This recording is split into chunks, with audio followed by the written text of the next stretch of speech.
వందనాలండి, అలాగే నమస్కారాలు. ఏంటండి వందనాలు ఎందుకు చెప్తున్నారు, నమస్కారాలు ఎందుకు చెప్తున్నారు అనుకుంటున్నారేమో.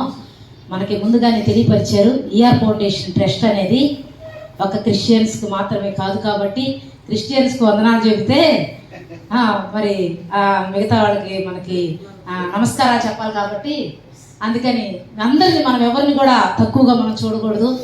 ఇక మన యేసు మనకందరం కూడా అనేక వేల మందికి ప్రసంగాలు చేసే సేవకులు ఉన్నారు, ఇక్కడ సీనియర్స్ మోస్ట్ ఉన్నారు. అయితే కొంతమంది బిలీవర్స్ ఉన్నారు, కొంతమంది ఉద్యోగస్తులు ఉన్నారు, కొంతమంది అనేక విధాలుగా మనమందరం కూడా ఈరోజు ఈ మీటింగ్లో పాల్గొనడానికి దేవుడి కృపను గ్రహించినందుకు ఆ దేవుడికి వందనాలు చెల్లిస్తున్నాను. నిజంగా ఎంతో దూరం నుంచి, కొన్ని వేల కిలోమీటర్ల దూరం నుంచి రిజర్వేషన్ చేసుకొని కొంతమంది తన ఛారిటీలు సొంతంగా పెట్టుకొని ఈ మీటింగ్కి వచ్చారు. మొట్టమొదటిగా దేవాది దేవునికి వందనాలు చెల్లిస్తున్నాను.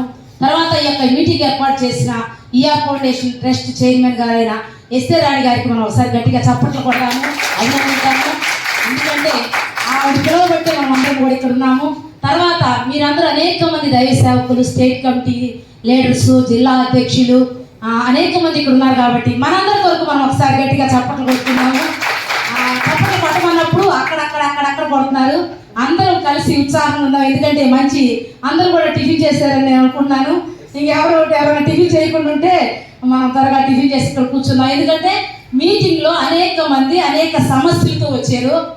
ఏది నిజమో ఏది అబద్ధమో, ఇది జరుగుతుందా జరగటం లేదా, అసలు ఈ స్టేట్ లీడర్స్ అబద్ధాలు చెప్తున్నారా, జిల్లా అధ్యక్షులు అబద్ధాలు చెప్తున్నారా, అసలు ఏంటి అని తెలుసుకోవడానికి చాలామంది వచ్చారు. కొంతమంది తెలుసుకున్న వాళ్ళు వచ్చారు, కొంతమంది అనుభవపూర్వకంగా వచ్చారు.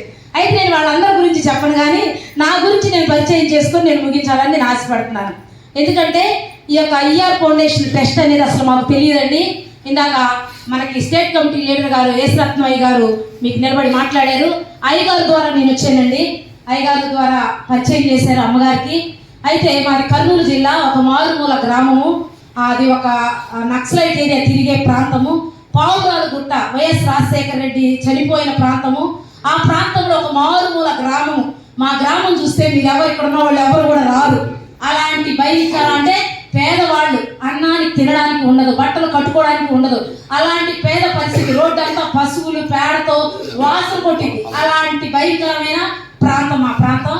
అయితే అయ్యగారు మాకు పరిచయం చేసినప్పుడు మేము కూడా మీకులాగే ఇలాగే కొంతమంది ఇప్పుడు ఈరోజు కొత్త వచ్చి ఉండొచ్చు, కొంతమంది పాత వాళ్ళు వచ్చి ఉండొచ్చు. అయితే మేము మేడం గారి దగ్గర ఉన్నప్పుడు మేడం గారు మమ్మల్ని అడిగారు.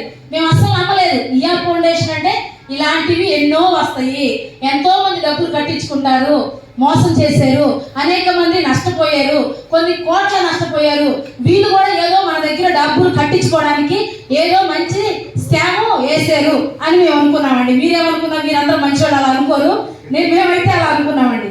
అనుకోని అక్కడికి వెళ్ళిన తర్వాత మీటింగ్లో అక్కడ కూర్చున్న తర్వాత అడిగారు, ఏమండి మీరు ఏమైనా ఈఆర్ ఫౌండేషన్ ట్రస్ట్కి ఏమైనా ఇస్తారా అని మేడం గారు మమ్మల్ని అడిగారండి.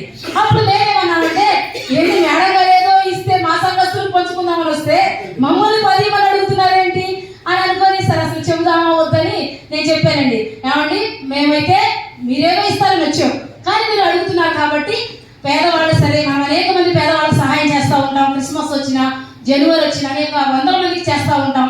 అయితే సరే ఒక 10 ఇద్దాము ఈ యొక్క ఈఆర్ ఫౌండేషన్ ట్రస్ట్కి అని చెప్పి ఒక 10 చీరలు ఇస్తామండి అని మేము స్పాన్సర్ చేసామండి.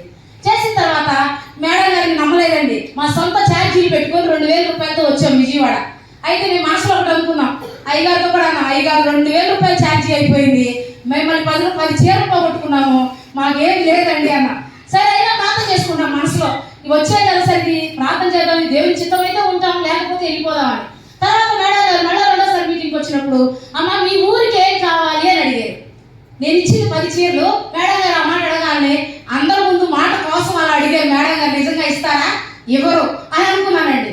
అనుకున్న తర్వాత ఒక 50 దుప్పట్లు మా గ్రామానికి పంపించారు, ఒక 50 చీరలు పేదవాళ్ళకి ఇచ్చారు. అవి మా ప్రాంతానికి అక్కడికి రావాలంటే జోనా సార్ వచ్చారండి, అక్కడికి ఒక 3000-4000 రూపాయలు ఛార్జీ అవుతుంది.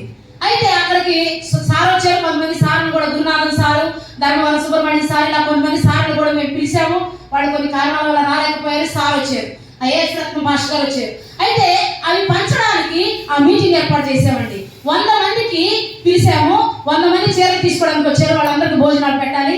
తర్వాత అక్కడ అనేక మంది 50 మంది మా సంఘస్థులు ఉన్నారు, 150 మందికి మేము భోజనం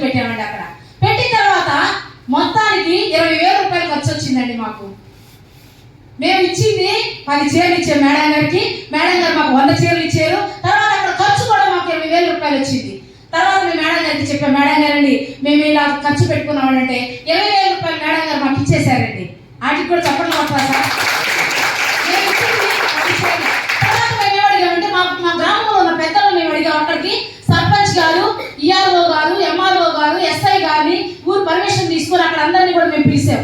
వాళ్ళు వచ్చినప్పుడు వాళ్ళందరూ మాకు ఒక 20,000 రూపాయలు స్పాన్సర్ చేశారండి.